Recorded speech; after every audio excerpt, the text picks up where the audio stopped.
Yeah, let's go out on video chat now and join the Lemonator. Shawn Lemon, our CFL playoff analyst, BC Lions D lineman. How you doing, Shawn? How you doing, buddy? Good, 100%. Are you in Orlando today? Yes, I'm in Orlando today. Short sleeves today. Go to Calgary tomorrow, so I'll be bundled up tomorrow. Let me ask you this: what was it like watching the semi or the finals on Sunday? You're on ESPN2, right? It must have been nice to put your feet up and have it on regular cable down there. I like to watch it. I have the TSN package, so I watch TSN from here. So yeah, man, I was just on the couch all day and I was just watching games. Man, it was fun. It was an awesome day of football, and obviously you were pretty confident in your Hamilton pick, but the West Final went down to the last play, as we all know, and you had the Bombers pick to win. What was it like watching that for you and the way that game went? It was good, man. It went, a little bit, how I thought it would go. I thought Winnipeg would be a little bit more active in their run game. They wasn't as active in their run game, but they still did enough to win, man, and they played good football. So, obviously, you were 2-0 in the picks. The teams advanced. I don't think it's worthwhile to talk about why Edmonton and Saskatchewan lost at this point. Unless you want to delve into that, do you have thoughts on what everybody's talking about here, play calling in the red zone and some shoddy special teams play? Oh, yeah, man. I feel like I said, man, Hamilton was the better team, all across the board, all three phases, in my opinion. And, their defense really, they gave the quarterback a chance because I feel like Dayton didn't start. For them to be on a bye week, his first 15 plays wasn't as good as I thought it was going to be. But their defense played great football, so it got him a chance to get himself together and settle down a little bit.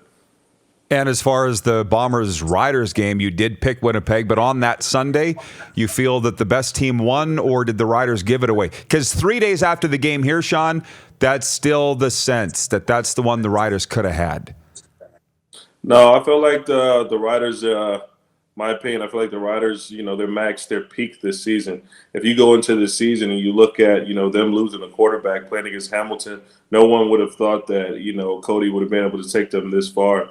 I just know the work that Cody put in, man, and, he's an amazing player. I feel like if he was a little bit more healthy going into the game would have been, probably maybe a different outcome. But like I said, man, I was talking to Cody the other day and I just told him that I'm proud of him. I see the work that he put in from being in Toronto with me, from being in BC last year with me, and just proud of the quarterback that he's came into. And I feel like, Saskatchewan's gotten a bright future to look forward to. Shawn, how does Grey Cup week differ from every other week, given the fact that, this isn't a team that you play a lot of? It's always an East versus West. It's a really condensed schedule. You've got more media commitments, more breakfast, more things to do. There's a lot of distractions. How do players try and settle all that out and remain concentrated on the fact that the biggest game of the year is coming up on Sunday? The key for me was always to get my naps in. I used to always get my naps in after practice when I get that little window. So the more time you use to rest, the more time you'll be to have energy to do all the other things you want to do before your family gets in town. Because right now, people don't understand. It only gets busy when your family's in town. Grey Cup week, like everything else, you can kind of control, telling your friends no, But when your family gets in town and they don't want to sit in the hotel, they want to go to dinner, they want to go see this place, they want to do that. That's when it really starts to pick up. Like that's closer to game day. Families don't usually get into about Thursday if you're up for awards, so Friday. So that's when it's really going to pick up for the guys.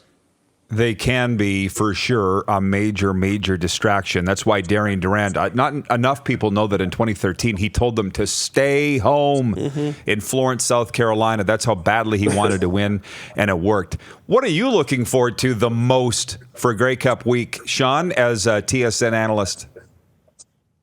Just getting there, breaking down the games, man, and just working my craft, man. Just enjoying the festivities, getting to hang out with players.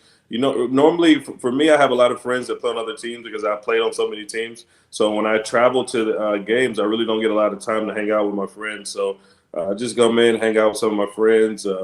Stanley Bryant's one of my close friends. He's playing this week, so I really won't see him that much.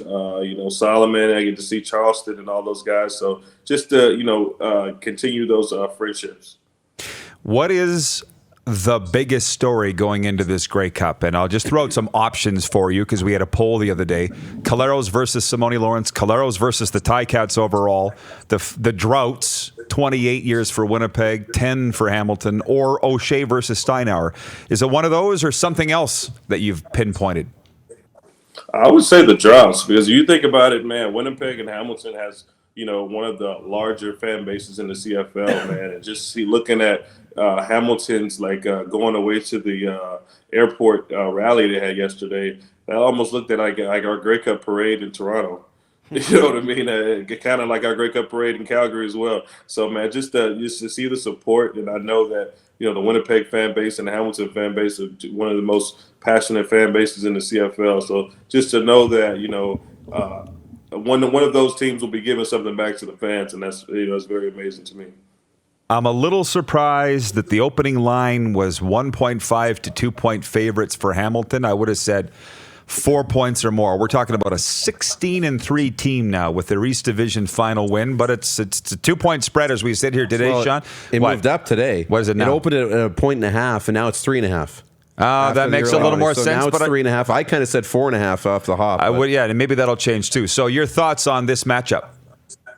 I would say this is probably, going back to look at the past 5-6 years, this is probably one of the most evenly matched Grey Cup matchups that the CFL's had in a while. So there's no clear favorite to go, man, these teams are, when you watch the film of them, they're very evenly matched. They're coached very similar. So it's going to be a very, very good matchup, in my opinion. I'm waiting to ask you for the pick, and I'm not there yet. Just talk about Caleros versus Dane Evans, Andrew Harris versus their tailback, the Simone Lawrence thing. I mean, there's just, as far as matchups and so forth, what's going to decide this game? Just if Winnipeg can get the run game going. If they come in and they don't get the run game going like they didn't do last week, and they still pulled it off. But I feel like, yes, Zach has been playing very, very good football, but in order to keep a quarterback comfortable, you need to be able to establish the run. And I feel like that's should be a point of emphasis for them this week. Joe is watching in Moose Jaw, Saskatchewan on the Facebook wall. He writes in and he says, "Where is your lemon shirt?" My lemon shirt is in the cleaners. So after I got off the show with you guys, I had some breakfast and I spilled something on it. So it's in the cleaners now. Well, you better pick one up for Grey Cup, because clearly people are expecting it. And now here it is, the Shawn Lemon Grey Cup prediction. What do you have for the 107th Grey Cup, Winnipeg versus Hamilton? This is very, very premature for me to, really, I understand now that one team hasn't even practiced yet. Winnipeg Blue Bombers haven't even had their day one practice, and I'm already making a pick for the Grey Cup. This is very, very tough, man. I've been going back and forth with this since the finals, actually. So I'm going to have to – my heart says one thing, but my mind says another thing. This is tough, man. This is tough. But I'm going to go with the Winnipeg Blue Bombers. Wow. Whoa. You completely flipped the script on me, because my heart says Winnipeg, my head says Hamilton. So please explain to me how you came to that conclusion.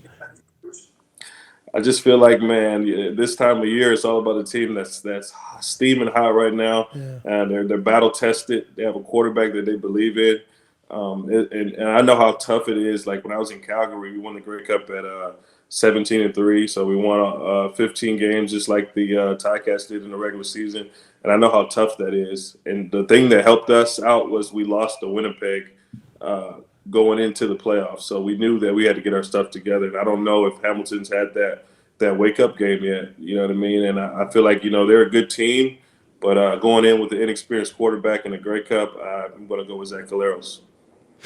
Shawn, I will let you know that you can change your pick anywhere up to game time, any betting. So something happens. Yeah, just let us know. But then after that, Winnipeg's been good for me. Every time I pick them, nobody else picks them. They win. So and I just there you go. Know what really set me over the edge with them when I found out that they were wearing their away jerseys again.